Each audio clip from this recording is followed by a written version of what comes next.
Welcome back to NATOR'S Game Picks, ladies and gentlemen. Week 4. Let's recap Week 3 real quick. So we had losing record right here. I went 7-9. Week 3 was very strange. So I got 9 games wrong. Games I got wrong. I got the Browns. I predict the Browns winning. They lost. The Bears lost. The Texans lost, and then the Saints lost. The teams I'm saying that lost are the teams that I initially had predicted winning. So. And then the Buccaneers lost to the Broncos, the Raiders lost to the Panthers, the 49ers lost to the Rams, although I predicted the score they had was right, 24. They finished with 24. Only the Rams had 27, and I predicted them having 12. The Falcons lost to the Chiefs, and the Bengals lost to the Commanders. So that brings me at 7-9 and 27-21 for the year. There was no really close scores in that regards. Like I said, the 49ers had 24. I predicted them having 24. Yeah, I mean, other than that, we're going to head off to Week 4. And now we start to see who the good teams are. And then be sure to look for the upset alert coming for Week 4. So without further ado, let's go ahead and get into it.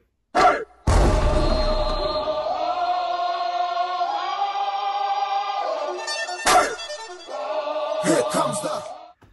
All right, guys, let's go ahead and start off with Thursday Night Football. We have the Dallas Cowboys at the New York Giants. Last time the Cowboys played the Giants in New York, it was a 40-0 shutout. The Cowboys are currently, I think, dead last in defending the run. The Giants are top 3 in the league in sacks, and their offensive line looked a lot better last week against Cleveland. And Daniel Jones had enough time back there to deliver passes out the pocket. Cowboys have struggled to get pressure lately in their past 2 games. They've lost 2 consecutive games at home, considering they're struggling to stop the run, so it's easier for the quarterback to pass. This is a Thursday night short week for both teams. There are some injuries, injury concerns, but obviously next man up here in this scenario. I think the Dak Prescott-led Cowboys have not lost to the Giants since 2016. So this could be one of those games where the Giants have that on their bulletin board and drive that home, that this is the game that they take that back. I do have the Cowboys coming out on top here, but it's going to be one of those division games that are gritty, close. I think there's going to be quite some penalties, and but I do think the Cowboys have to get their act together. They have to get right. CeeDee Lamb, who had a poor performance last week, usually is good against the Giants, so I expect for him to have a good game against the Giants. But you need other playmakers to step up as well for the Cowboys. Maybe Jake Ferguson, and this rushing offense needs to produce as they're struggling to run against 2 deep safeties and a light box.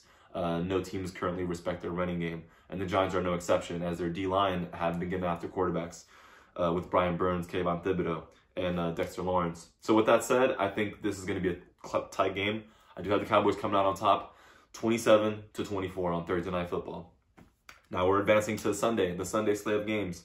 We have the first game here is the Saints at the Falcons. Obviously, there's other games going on at the same time, but we'll start with the Saints at the Falcons. Falcons lost a close game at home against the Chiefs, where they had a chance to win that game. The Saints held the Eagles to 3 points through the first 3 quarters, and then gave up some touchdowns and had some critical errors in the end, and they lost that game by 3. I think the Saints here. I think the Saints struggle against the Falcons as well. I think the Falcons are very talented. Kirk Cousins has looked a lot better since the first week of the season, and their defense, I think, is very good. Jesse Bates, you got AJ Terrell, and Justin Simmons, who picked off Mahomes last week for the 6th time in his career.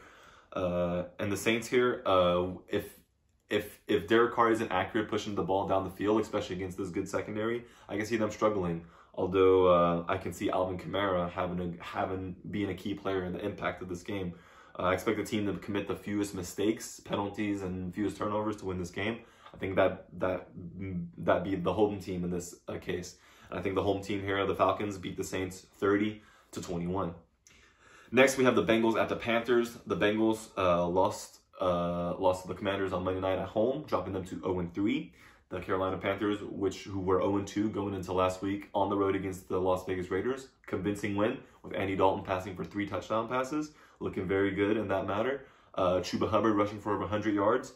I look to him to get more touches here as the Washington Commanders ran the ball on the Bengals they controlled the line of scrimmage in that game. I expect the Panthers to come out and try to do the same. They're home. The Bengals will be desperate. I expect them to take advantage of matchups with T. Higgins and Jamar Chase. I haven't seen their tight end room produce really well lately. So I expect the Panthers, I expect this to be somewhat of a shootout, because I think Joe Burrow is gonna do everything he can for his team to get out of a 0-4 start. I just don't see it being enough here. And I think the Panthers at home in overtime are going to take it home, 34-31. So dropping the Bengals to 0-3. Rams at the Bears. Moving on now, we got the Rams and the Bears. The Rams have 2 good receivers on IR, Puka Nacua and Cooper Kupp. And the Bears, Caleb Williams finally had his first passing touchdown last week, but they came up short again against the Colts, dropping them to 1-2. The Rams are 1-2 as well. But they beat the 49ers, the big win for them at home. Kyron Williams is clearly the workload, the sole producer on that offense right now. And Sean McVay is still a savvy play caller. I do like the Bears defense against the Rams, and I think the Bears struggles do continue, considering they're having a hard time getting the running game established. DeAndre Swift is a good player, but he hasn't had a lot of space to work with, and I think that hurts him here against the Rams, who have a young D-line, a young defense, but considering how they were playing against the Niners and were inspired in that game, I think they carry that over on the road here in a tough environment in Soldier Field. I think the Rams beat the Bears 20-16. Moving on now, Vikings at the Packers. The Vikings, undefeated NFL team, 1 of 5. And the Packers, who their starting quarterback Malik Willis had a revenge game against his former team and beat the Titans last week. Also, that defense had 8 sacks of Will Levis, including first-round pick Lucas Van Ness. Jair Alexander with an interception return to the end zone. So this is a great matchup. Aaron Jones playing his former team as well. Aaron Jones, for the running back for the Vikings, used to play for the Green Bay Packers. I think this game is going to be one of the more fierce games of the week. Both these defenses, Brian Flores has his defense flying all over the place with a great cast of the players. Same with the Packers. I think this is going to be a defensive game, but the offense that can make the fewest mistakes and maintain the ball longer, I think is going to be the one to come out on top. I think the Vikings go into Lambeau Field and take this one. I think they take it 23-17, making them 4-0. And then I think this might be the last game Malik Willis starts. I think Jordan Love is actually rehabbing pretty well. He might be ready to come back and play week 5 or week 6. But I expect Willis to also play well. But this Vikings defense definitely gave CJ Stroud some fits last week, and I expect them to continue to do that. So Vikings over Packers, 23-17. Now moving on, we have the Jaguars at the Texans. My last week's prediction of most of the AFC, other than the Texans, AFC South teams going 0-3 was almost correct. The only team to get a win was the Colts. I think the Jaguars here are in a very bad spot. They lost so very bad to the Bills. Their quarterback, with whom they just paid, Trevor Lawrence, max extension, didn't look so good in that game either. And now facing a Texans team that DeMeco Ryans, a defensive-minded coach, is going to have his defense, I'm sure, a lot more focused and more prepared than what they were for the Vikings, as they look pretty bad on all 3 fronts: special teams, offense, and defense. They're home against the Jaguars here, and I think they get back to running the ball here. I think they're going to run the ball, and they're going to try to get CJ Stroud out of the discomfort zone he was in against the Vikings defense. I think this is going to help them here. I think they hold on barely. Not barely, but they hold on here because division games are always tough, whether you're home or away. But I think they hold on here. The Texans over the Jaguars, 24-18. Moving on now, Steelers at the Colts. That's the second undefeated team we're discussing. The Steelers are 3-0. The Colts got their first win last week, a game they almost lost in the end against the Chicago Bears. Anthony Richardson completed only 50% of his passes and had 2 very bad turnovers. Not going to get easier this week for the young man, as he's playing a Steelers defense led by Cameron Hayward, TJ Watt, Minka Fitzpatrick and Alex Highsmith, who I believe is out for this game. Alex Highsmith is going to be inactive. But the way Justin Fields has played quarterback for the Steelers offense, I think this is going to be a good matchup against the Colts defense, who finally got to stop the run last week, but have struggled on the season. And I expect the Steelers to attack him in the run here, whether it be from their backfield or Justin Fields himself, making wiser decisions on picking and choosing when to run and when to stay in the pocket and deliver a good performance passing the ball and keeping this momentum for the Steelers going as they are right now, currently on top of the AFC North. I think they beat the Colts here on the road, 19-10. Broncos at the Jets. These are Nathaniel Hackett's former team that he was the offensive coordinator for when they got Russell Wilson in the building in 2022. Looking very good with the Jets now as Aaron Rodgers is clicking on some cylinders. Got Mike Williams involved, Alan Lazard's former teammate in Green Bay, and Garrett Wilson had his first touchdown of the season. Nice out route against Christian Gonzalez last week on Thursday Night Football. I think the Jets here, I think the Broncos also showed a lot of good promise. They went into Tampa Bay and whooped up on the Bucs. Bo Nix still hasn't passed for his first touchdown, but he looked very good, completing downfield passes. I think here's a chance for him to do the same against the Jets defense that likes to pin their heads down and come after the quarterback. The Broncos need to establish a run game to slow down the Jets' pass rush. That'll be their key to victory, but I just don't see it happening consistently throughout this game, which is why I think the Jets are going to prevail at home here, 28-20. Moving on now, the Eagles at the Buccaneers. The Eagles lost to the Buccaneers in the wild card round last year, the infamous game where Jason Kelce failed to get Jalen Hurts in for a tush push as the leverage. He lost the leverage battle there. I think the Buccaneers here at home, they don't want to drop back-to-back games at home, but the way they looked against the Broncos kind of reminds you of that inconsistent team last year that did go to the playoffs, but had a losing record for multiple weeks of the season before they won the very lackluster NFC South, which I think is better this year.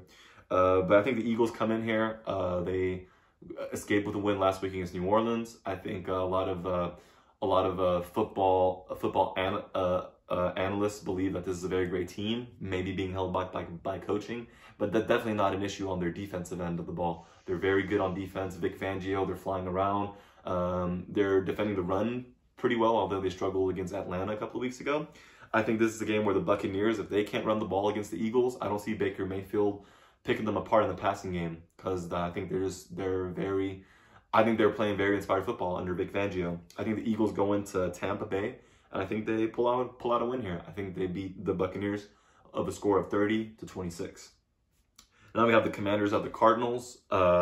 This Cliff Kingsbury is the offensive coordinator for the Commanders, coaching against his former team, in which he coached Kyler Murray and the Cardinals. Cardinals are at home. Look for the matchup of Marvin Harrison Jr. Against this Commanders secondary. I think he can get some good looks. I think the Commanders defensive front is gonna have a task in stifling this rushing attack of the Cardinals. I think they do that here, and I think Kyler Murray is gonna have to make some more plays outside the pocket or in the pocket to beat this Commanders team, which is now 2-1 and tied with the Eagles and leading the NFC East. I think the Commanders continue this. This is the first slate of games starting at 4:05 Eastern time, considering these games are hosted by West Coast teams.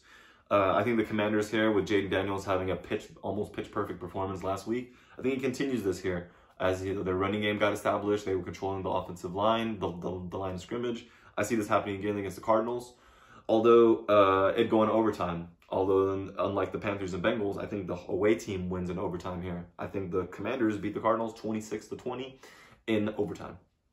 Now moving on to the Patriots at the 49ers. The Pats lost last week, possessed the ball under 20 minutes against the Jets. That is not a formula for success, especially not against the Niners team that likes to control the ball. Now, the Niners did lose to the Rams last week. They gave up a 10-point lead in the second half and lost the game by 3. They're at home. I don't see them giving up a lead to the Patriots. The Patriots are a team that's built to play with a lead and not from behind. I can see this game being like a 10-3, 7-14 game in the first half.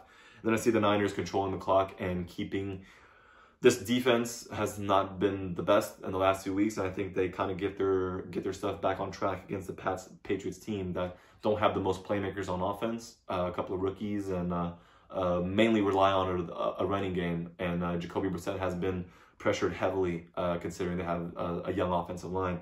And now they're going up against a team with former Defensive Player of the Year, Nick Bosa. I think this matchup favors the Niners, and I think they come out with a win here at home, 27-17, bringing the Niners to a 500 record, dropping the Patriots to 1-3. Now the Chiefs are at the Chargers. The Chargers, Justin Herbert was injured last week against the Steelers. I think X-rays were negative. I think he's going to be able to be active this game.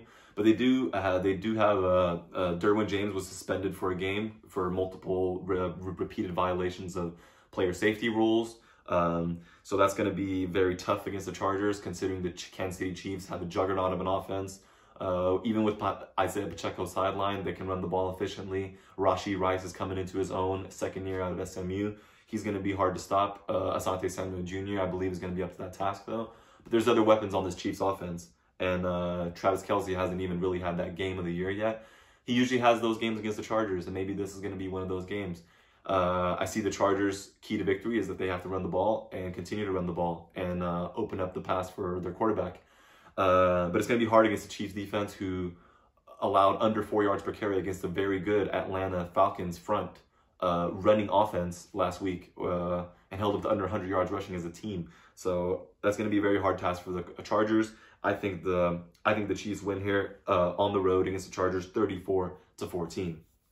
Moving on now, the Browns at the Raiders, two teams that haven't looked really good. Last week both teams were at home, lost games to teams that their fan bases expected them to beat. Antonio Pierce seems to have some issues with his players making business decisions. I'm sure he's referring to players on the defense. This is going to be one of those games where the loser of this game is going to have a lot of serious questions surrounding them, as week 4 is a quarter of the way through the season, roughly a quarter of the way through the season, and this is going to be a tough task on them. I think the Browns are going to be the ones losing this game. I think the Raiders have a little bit better camaraderie as an offense. Follow Gardner Minshew. I wouldn't say he's that much better than Deshaun Watson, but Deshaun Watson has not passed for 300 yards as a starting quarterback for the Cleveland Browns. This may be his last year before they need to cut ties and rebuild that team. So we'll see how it goes. I think the Raiders win at home here, 25-22. Although this score could be a lot uglier if both teams continue to struggle in their execution.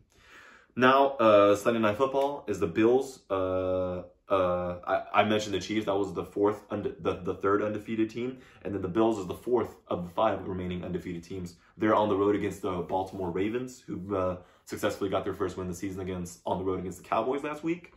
I think this is going to be your upset alert of the week. Now, these two teams are good teams. Both teams were playoff teams last year. Why is this an upset? It's an upset, in my opinion, because the Buffalo Bills, I think, other than the Kansas City Chiefs, they're right there next to them. Obviously, this is the team that can't get over the hump against the Chiefs in the playoffs. That's what it seems like this team is playing under that fire, that this is going to be, that this is the team to get them over the hump against the Chiefs. Obviously, we're far from the playoffs, but that's how it looks like they're playing. Josh Allen is a threat on the run. He's making better decisions. He's passing the ball to younger receivers, and they're completely shredding teams. And this is an upset because the Ravens here, they have an MVP quarterback, Derrick Henry, who had his coming out party against the Cowboys last week. This is the game for them to show that, hey, we're gonna climb back up on top of the AFC North, considering they still have to play the Steelers twice and the Browns and Bengals twice. They haven't played a division game yet so far this year. This is the game where I think they solidify and say that, hey, we can beat the brakes off a team that's undefeated and currently rolling right now. I don't say they think they beat the brakes off them, but it's an upset because I think how this game's going to go back and forth. I think the Ravens will have the ball last and finish off with the field goal to win the game, as Jackson versus Allen is 2 quarterbacks drafted in the 2018 draft, and 2 of the quarterbacks that I think are going to be the ones competing to make it to the Super Bowl against Kansas City Chiefs in the AFC Conference. I got the Ravens winning here on the upset alert of the week, 37-35 over the Buffalo Bills, handing them their first loss of the season. Monday Night Football, another doubleheader. Seems like Monday Night's making some money off of that, so there you go. We have the Titans at the Dolphins. Dolphins lost their second string quarterback, so now they're on their third string. I think Tim Boyle didn't look very good. Didn't even score a touchdown last week against the Seahawks, who have a very good defense. Titans are struggling as well. I think the Titans get on track here, though.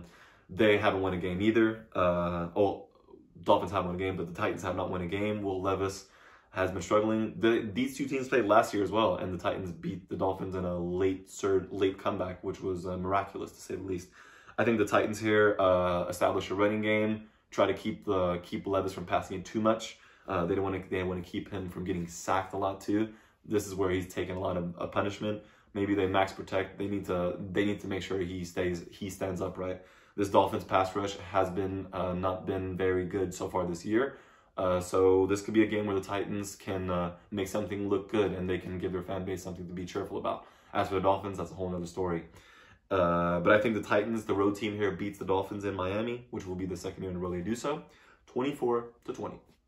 And now the final game of Monday Night Football of the doubleheader is the final undefeated team, the Seattle Seahawks, which is probably the most quiet, under the radar undefeated team, at the Detroit Lions. Lions at home. They lost at home against the Buccaneers 2 weeks ago. I don't think they're going to come out. I think that they, with the Lions, with the going for it on fourth down, I think they'll make some better decisions. Obviously, if it's 4-down territory and 4th and 4 and under, that's where they're automatically going to go for it. They're expect them to make fake punts. I think they come out here and, Mike McDonald's Seattle Seahawks defense have been nonstop. I think they lead the league in pressures through the first 3 weeks of the season and sacks. Definitely top 3 in sacks.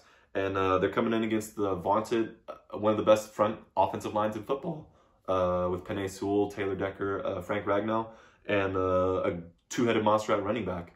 Amon-Ra St. Brown, Sam Laporta was sidelined with an ankle injury last week, so it's going to be interesting to see if he plays in this game. But this is going to be a trench matchup right here, and a fun one, to say the least, to watch. You have DK Metcalf paired up against Carlton Davis and Terrion Arnold, along with Jackson Smith and Jigba. A lot of weapons on both these teams. You have the backfield of Jahmyr Gibbs and David Montgomery against this Seahawks front. And then you have Jared Goff against Geno Smith. I think Geno Smith has looked very good so far. But this Lions defense, I expect them to try some exotic stuff here. As Devin Witherspoon, I expect to be matched up against Amon-Ra St. Brown, who had his first touchdown of the season last week. So I do have the Seahawks I do have the Lions winning at home, handing the Seahawks their first loss of the season, and what's going to be a very entertaining Monday night game for fans out there to watch. I think the Lions win, though, 33-29. That wraps up week 4. We had our first upset alert of the week. I got the Ravens over the Bills. Still going to be some undefeated teams after this week, I think. But I think 2 of them fall this week because you never know what's going to happen. So far, it's already been a crazy, unpredictable season. Keep enjoying football. Make sure you pray for the players that are hurt. Obviously, we don't want to see nobody. We don't want to see that happen. Tell your family you love them. I'm excited for Thursday night football all the way through Monday night, as there's a lot of good matchups this week. So you guys enjoy. NATOR'S out. See you guys next week.